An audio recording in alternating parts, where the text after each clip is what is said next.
All right, 4, 5, we've gotten to the point of the chapter where we're going to graph, and we're going to start with the sine and cosine functions. All right, so these can look very complicated. We're going to try to make them as simple as possible by trying to graph 5 key points, and we're going to come back to that. But what we're doing here is we're taking the value of sine and just matching up the x and the y values as we graph. All right, so here's the important thing. If we look at our unit circle, remember that y equals sine x, right, on the unit circle. The sine is the y value, right? So at this point right here, which is 0 degrees or 0 radians, the y value is 0. And that's where we're matching up, okay? So on this one, x is your radians, and y is the y value on the unit circle. Okay? So this is our first point that we could graph. If the radians was 0, then y is 0. So I'm going to make a little table here. We're going to do 5 important points. So the radians is 0. The y value is 0.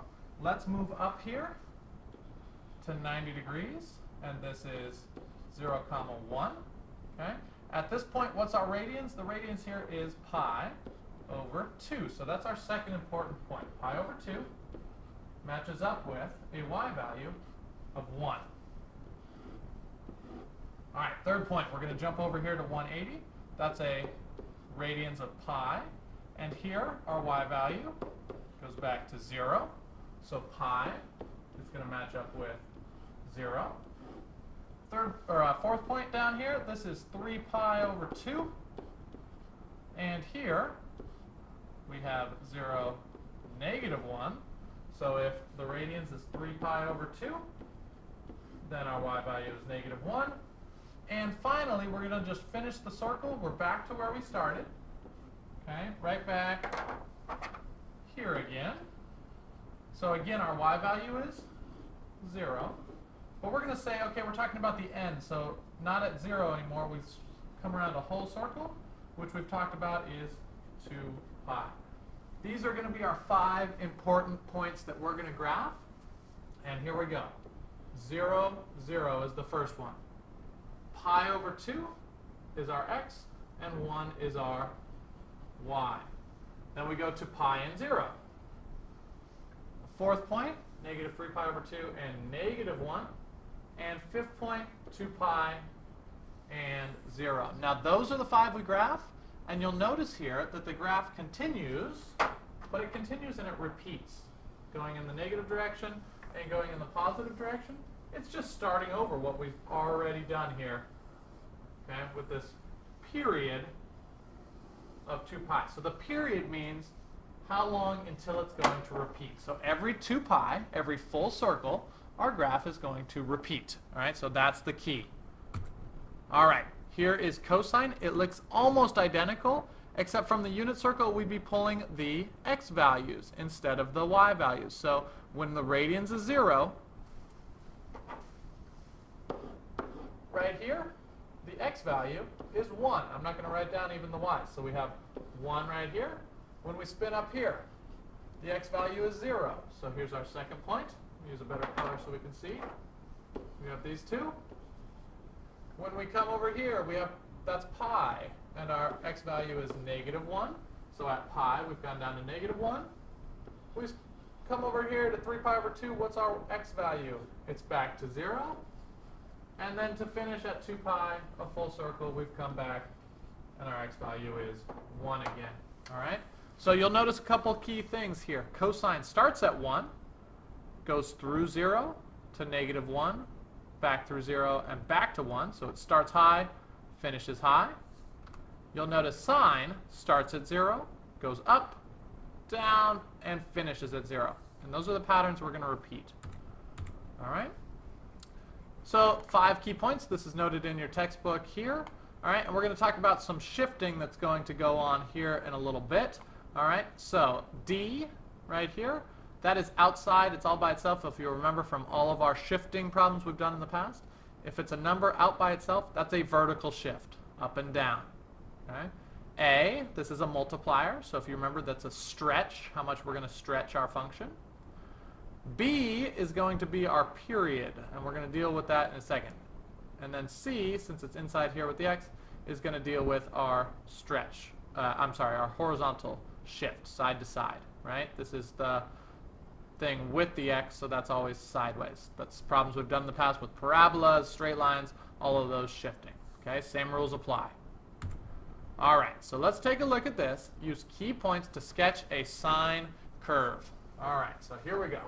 Let's get our graph, and we're going to say that the interval from negative pi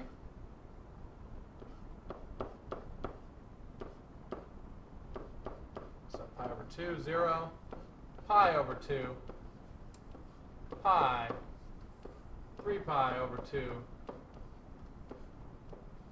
2 pi.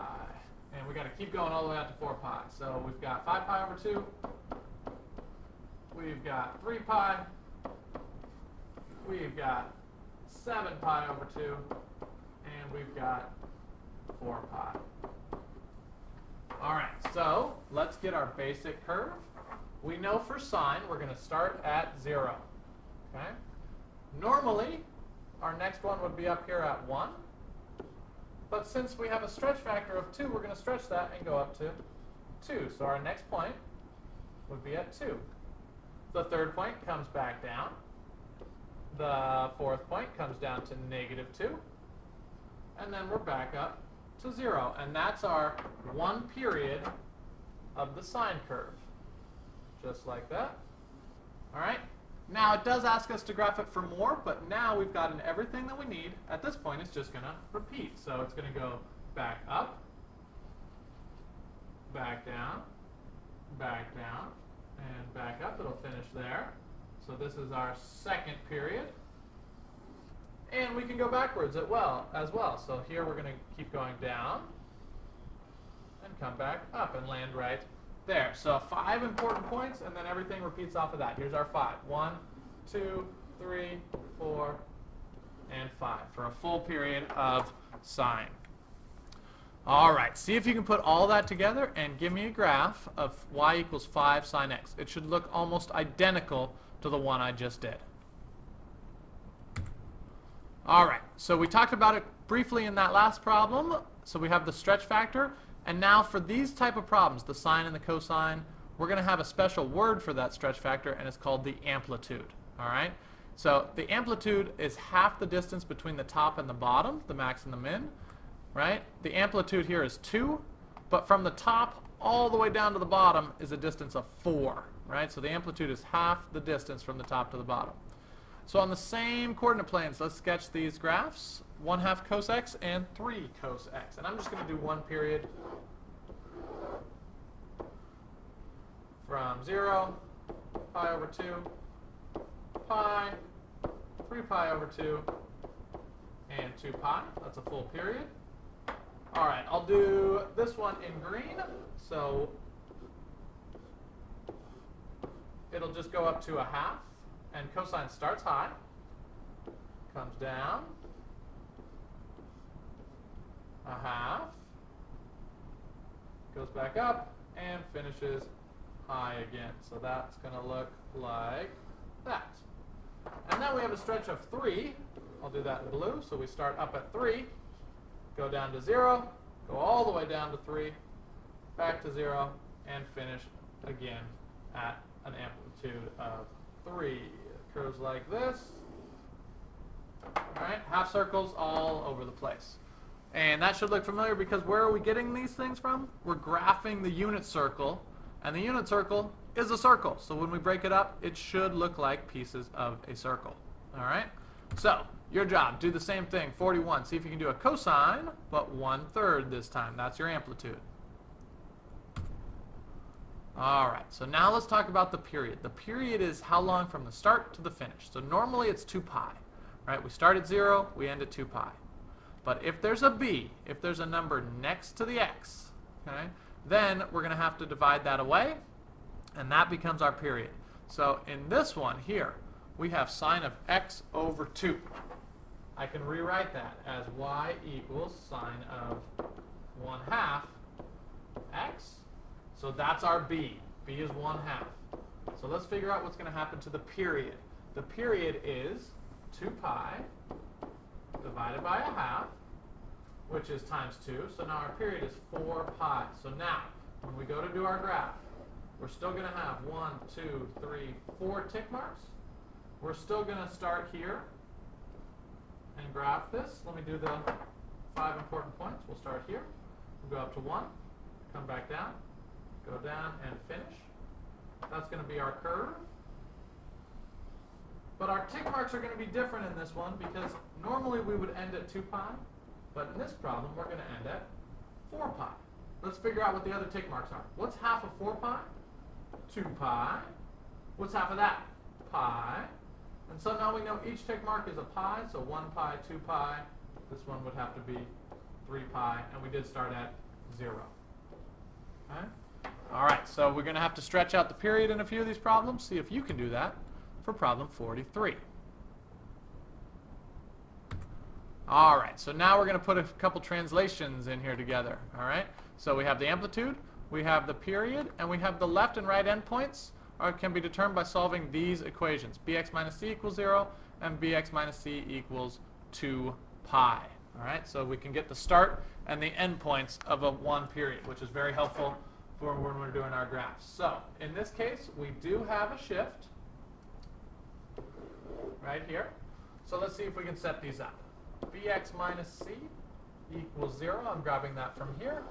So that's going to be 1x minus pi over 3 equals 0. So x equals pi over 3. That's going to be our beginning tick mark. And then we're going to say x minus pi over 3 equals 2 pi. So let's add a pi over 3. So we could turn this into 6 pi over 3. 6 pi plus 1 pi is 7 pi over 3. All right, so let's go ahead and graph this. And we've got our starting point at pi over 3. We're going to need 5 important points, and we're going to finish at 7 pi over 3. Okay? So we could do our graph here. We have an amplitude of 1/2. So 1/2 here, and this is sine, so we're going to start at 0. I'm sorry. We're going to start at pi over 3. We're shifted. Bring that back. We're going to start at pi over 3. We're going to go up to 1/2. We're going to come back down. We're going to come back to 1/2, and then we'll finish right here. So we've got ourselves our curve. All right, and so let's just figure out what the tick marks are going to be. What's halfway between 1 and 7? Right? If you said 4 pi over 3, you are correct. All right, and so now it becomes a little bit trickier, and a lot of times we'll just have the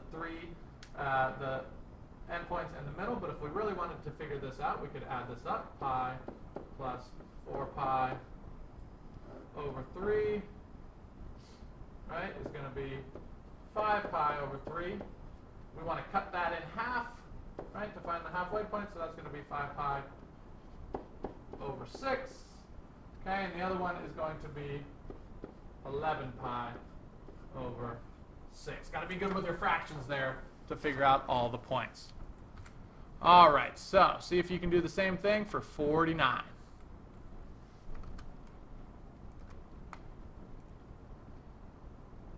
All right, so there's a lot to digest here. There's a few more example problems, but I'm going to have you pause right there. If you've gotten through 49, we'll call that good, and we're going to go over the rest of these examples in class together. Okay, I don't want to overwhelm you with this. This is kind of a tricky chapter. So let's stop there for now, see if you can get all the way through 49, all right?